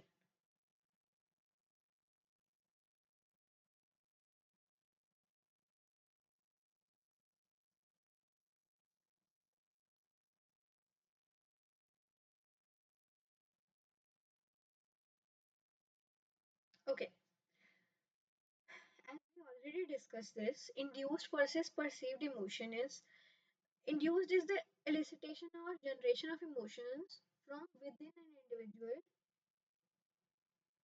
often as a result of external stimuli such as music, movies, or whenever you're watching something, whenever you're looking at something, it is the induced emotions. Example: listening to an uplifting song may induce feeling of happiness or joy, and watching a sad movie may induce feelings of sadness. Second is the perceived emotion. Perceived emotion is involves the recognition or interpretation of emotion in oneself or others. It is about understanding or attributing emotions based on cues. I mean, I look at your face and then I say, oh, that person seems happy. That means I am perceiving that. That is just my perception, right? So it is based on cues, expressions, or situational context. Example is looking at a friend and then say, recognize that whether the person is happy or sad. Then comes the example. Induced emotion is a person is feeling joy after watching a comedy show, and perceived is recognizing that a friend is feeling joy based on their laughter and expressions. So in this case, this is the induced emotion because given a same piece of music, one is experiencing happiness and the other one is experiencing sadness. It is induced differently. Okay, last question. No, second last question. Which of the following models allow for computationally interpretable relations between emotional state? Good question, actually. Computationally interpretable relations. What does this mean? That means I can somehow, quantify the relation. Quantify the relation means, can I, in the computational systems, can I represent emotion in the form of a number? Is it possible? So, yes, A. Just brief again. Categorical is just sadness, anger, surprise, you can see, and arousal valence is also you can see. Uh, so the first is the correct answer. Why? Because here we can represent emotion in the form of a point, right? Which will have certain state of like A comma B, where A will be, oh no, I don't want scale. A will refer to the valence and B would refer to the arousal. For example, I want to check how close relaxed state and calm state. So suppose this is relaxed and this is calm. I want to find out how related these two emotions are.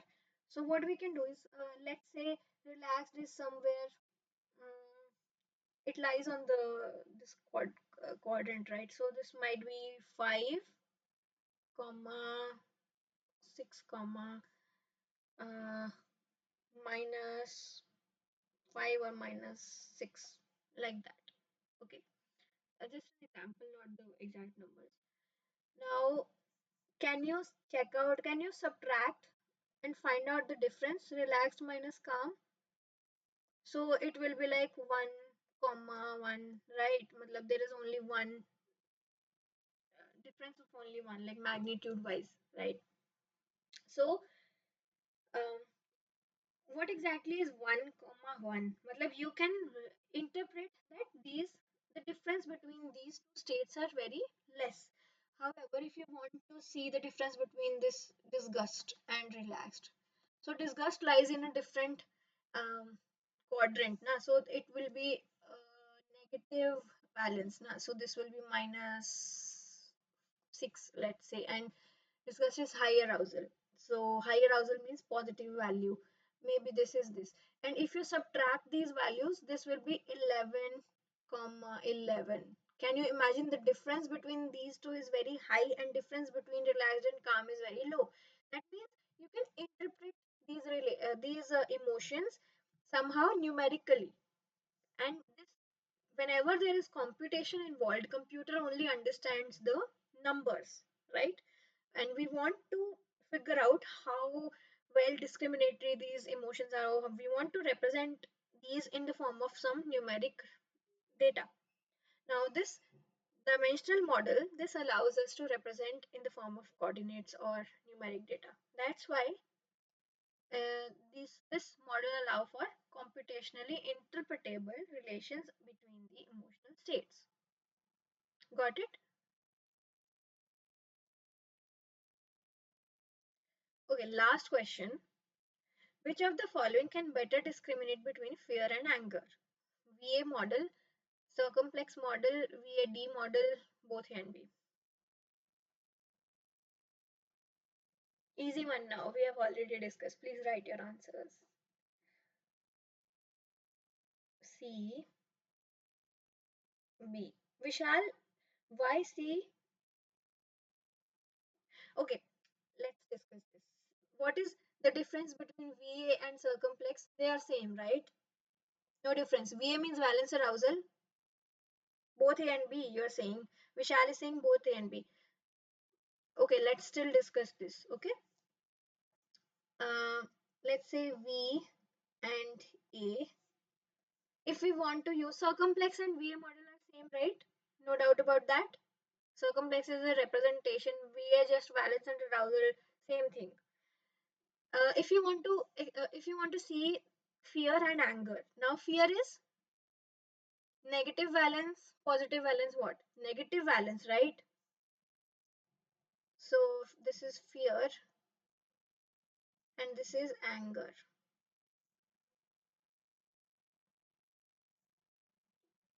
And this is negative valence. This is also negative valence, correct? Then comes the arousal part. Fear is high arousal. Also, anger is high arousal. Can you differentiate between the two states?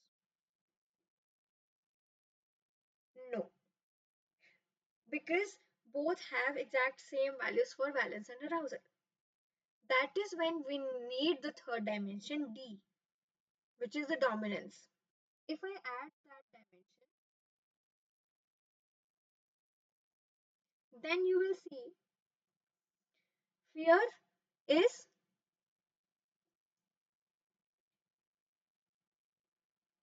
dominating or submissive.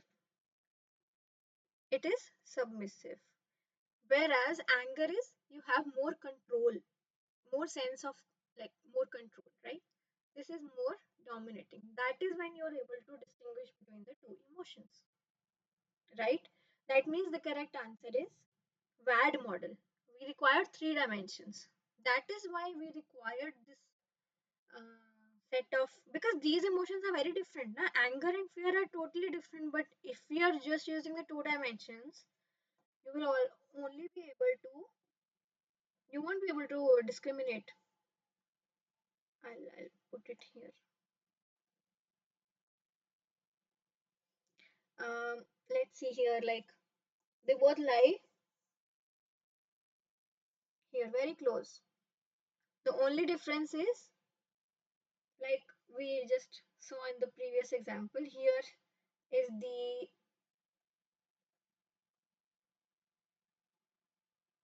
see below the axis is fear. So more, it is submissive and anger is more dominating, right?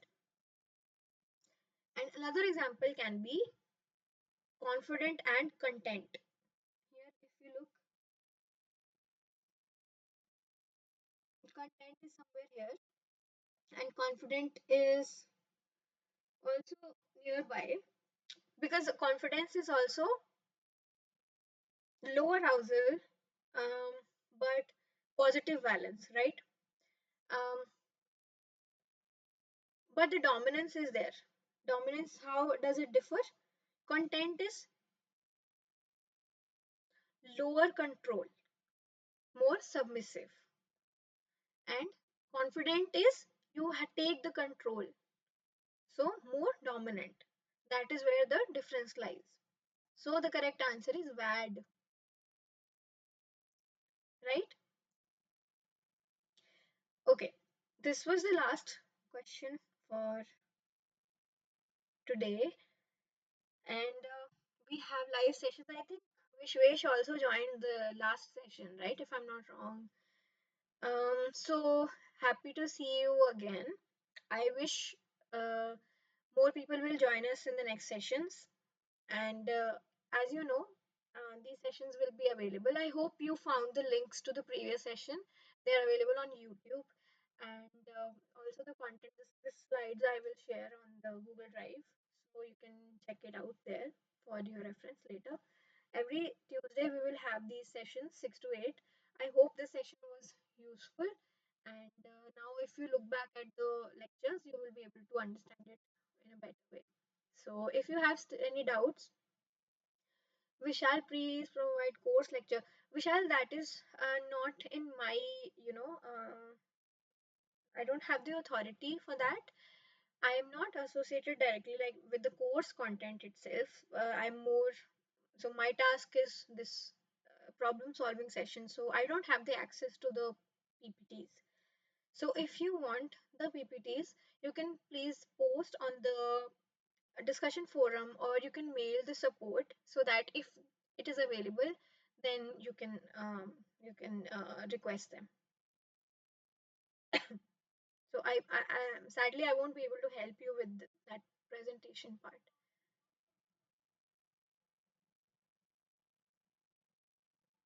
Is it fine? Yeah. Do you guys have any doubt regarding any question? We're just about to end the session. Otherwise,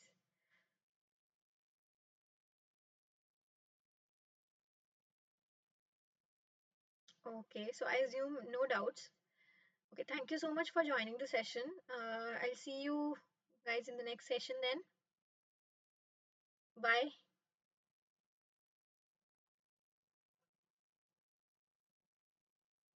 You're welcome. Thanks for joining.